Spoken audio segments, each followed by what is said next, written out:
PMC Hindi से जुड़े latest updates पाने के लिए हमें सोशल मीडिया पर फॉलो करें।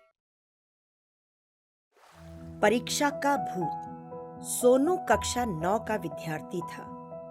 वो हर रोज स्कूल जाता और मन लगाकर पढ़ता था। सोनू की कक्षा के सभी विद्यार्थी एवं उसके मित्र चीकू और रोहन भी पढ़ाई में सोनू का लोहा मानते थे। साल भर तो सोनू स्कूल में सबका हीरो बना रहता था, किंतु उसके साथ दिक्कत ये थी कि परीक्षा में प्रश्न पत्र सामने आते ही उसे न जाने क्या हो जाता। उसे लगता था जैसे वो सब कुछ भूल गया है और इसका परिणाम होता कि परीक्षा में आए प्रश्नों को वो ठीक से हल नहीं कर पाता था। इस कठिनाई के चलते परीक्षाओं में हमेशा वो अपने सहपाठियों से कम नंबर लाता था। उधर सोनू के दोस्तों को अक्सर यही कहते सुना जाता कि सोनू की ही मदद से वो पास हुए हैं, पर सोनू था कि कई बार तो उसके साथ ऐसा भी होता कि परीक्षा हॉल से बाहर जिन प्रश्नों को वो अपने मित्रों को सिखाता, वही प्रश्न परीक्षा में हल करने के समय उससे चूक हो जाती। सोनू परीक्षा के वक्त आने वाली इस दिक्कत से बहुत परेशान था। आलम ये था कि अब परीक्षा उसे किसी भूत की तरह लगने लगी थी। एक दिन सोनू ने अपनी ये कठिनाई अपने पापा को बताई तो सोनू की ये बात सुनकर उसके पापा भी चिंतित हो उठे, हैरान हो गए। तभी दरवाजे की घंटी बजी। सोनू ने दरवाजा खोला। सोनू के पापा के दोस्त प्रवीण अंकल उनके घर आए थे। प्रवीण मनोवैज्ञानिक थे। बातों ही बातों में सोनू के पापा ने अपने दोस्त प्रवीण को सोनू की परेशानी बताई। दोस्त प्रवीण ने जब सोनू की परेशानी सुनी तो उन्होंने सोनू को अपने पास बुलाया और कुछ देर तक उससे काफी बातें की। सोनू से बात करते करते प्रवीण अंकल पहचान गए थे कि आखिर सोनू की परेशानी क्या है। अंकल ने सोनू को कहा, बेटे सोनू, अपने अंकल को चाय नहीं पिलाओगे? सोनू ने कहा, जरूर अंकल, और वह मम्मी के पास चाय बनवाने चला गया। दोस्त प्रवीण ने सोनू के पापा को कहा, देखो दोस्त, सोनू की कुछ दिक्कत नहीं है, उसे बस ना परीक्षा का फोबिया है। वो हमेशा सबसे आगे रहना चाहता है और अंदर ही अंदर डरा हुआ भी रहता है कि परीक्षा में कुछ गलत ना कर दे, दोस्तों के सामने कम ना आता जाए। और इस फोबिया के चलते उसका कॉन्फिडेंस गड़बड़ हो गया, इसलिए सब आते हुए भी वो परीक्षा में कुछ ना कुछ गलती कर बैठता है। सोनू के पापा ने कहा, अब ऐसा क्या किया जाए कि सोनू के साथ ऐसा न हो? दोस्त प्रवीण ने बताया, कुछ ज्यादा करने की जरूरत नहीं है, बस आप मुझे 4 इलायची दें, काम बन जाएगा। सोनू के पापा ने दोस्त प्रवीण को 4 इलायची लाकर दे दी। सोनू चाय लेकर आया तो प्रवीण अंकल ने सोनू को अपने पास बैठाया और उसे वो इलायचियां देते हुए बोले, सोनू बेटे, इन इलायचियों को संभाल कर रखना। इन इलायचियों में मैंने एक मंत्र फूंक रखा है और जब भी अब परीक्षा हो तो इन इलायचियों को अपने साथ लेकर जाना। इससे तुम परीक्षा में सारे प्रश्न आसानी से हल कर पाओगे। सोनू ने इलायचियां अपने पास रख ली। परीक्षाएं शुरू हो चुकी थी। सोनू हमेशा उन 4 इलायचियों को परीक्षा में अपने साथ ले जाना नहीं भूलता। वो होशियार तो था ही, अब इलायचियों के पास होने की वजह से उसे परीक्षा देने में कोई कठिनाई नहीं हुई। वो हमेशा हर परीक्षा में उन इलायचियों को अपने ही पास रखता और वो हर परीक्षा में अव्वल आने लगा था। सोनू 12वीं कक्षा में आ गया था। उसकी बोर्ड की परीक्षाएं भी चालू हो गई थी। सोनू ने अपने सारे प्रश्न पत्र अच्छी तरह से निपटाए। अंतिम पेपर देने के बाद उसने जब अपने स्कूल यूनिफॉर्म की पैंट की जेब देखी तो उसे इलायचियां वहां नहीं मिली। घबराया हुआ हड़बड़ाए से सोनू ने अपनी मम्मी को कहा, मेरे स्कूल यूनिफॉर्म की पैंट की जेब में 4 इलायचियां थी, पता नहीं कहाँ गई।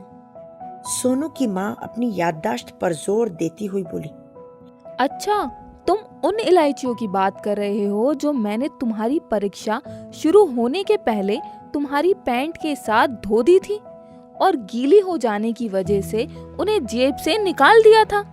माँ की बात सुनकर सोनू चिंतित हो गया। बोला, हे भगवान, अब पता नहीं मेरा रिजल्ट कैसा आएगा। उन इलायचियों की वजह से ही तो मैं अच्छे नंबर ला पा रहा था। कुछ समय बाद वो दिन भी आ गया जब सोनू का रिजल्ट घोषित होना था। सोनू सुबह से ही परेशान सा इधर से उधर उधर से इधर घूमता हुआ रिजल्ट आने का इंतजार कर रहा था।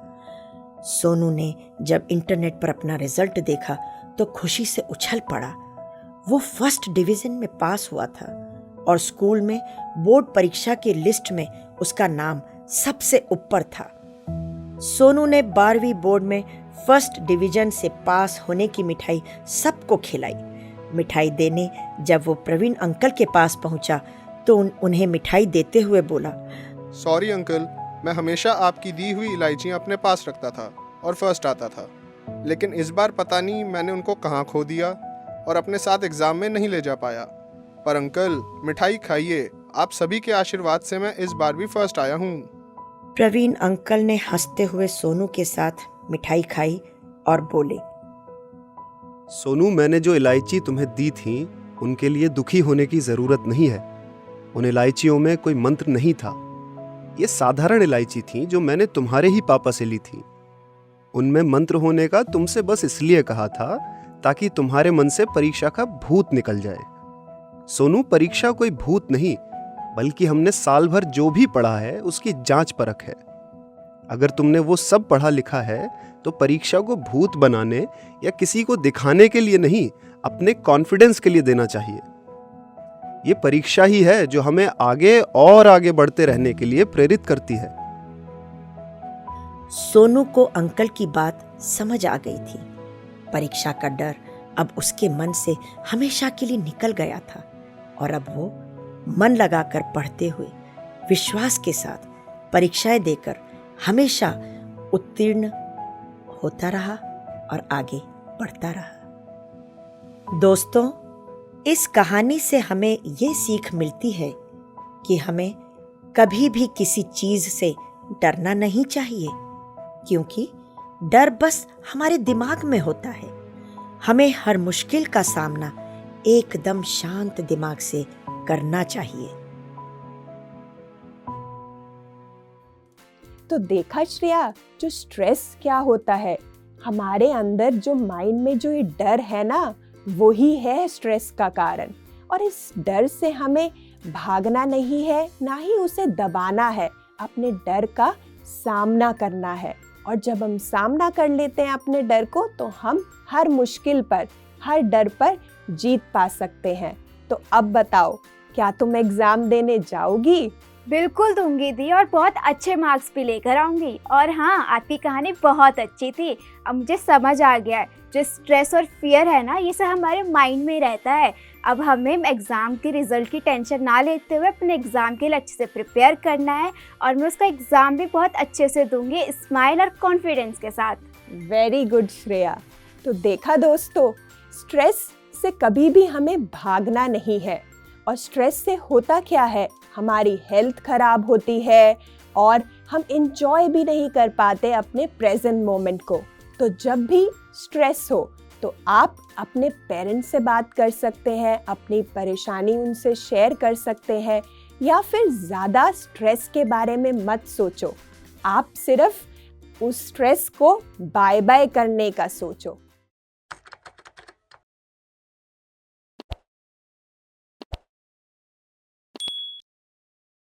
ये है मस्ती की पाठशाला।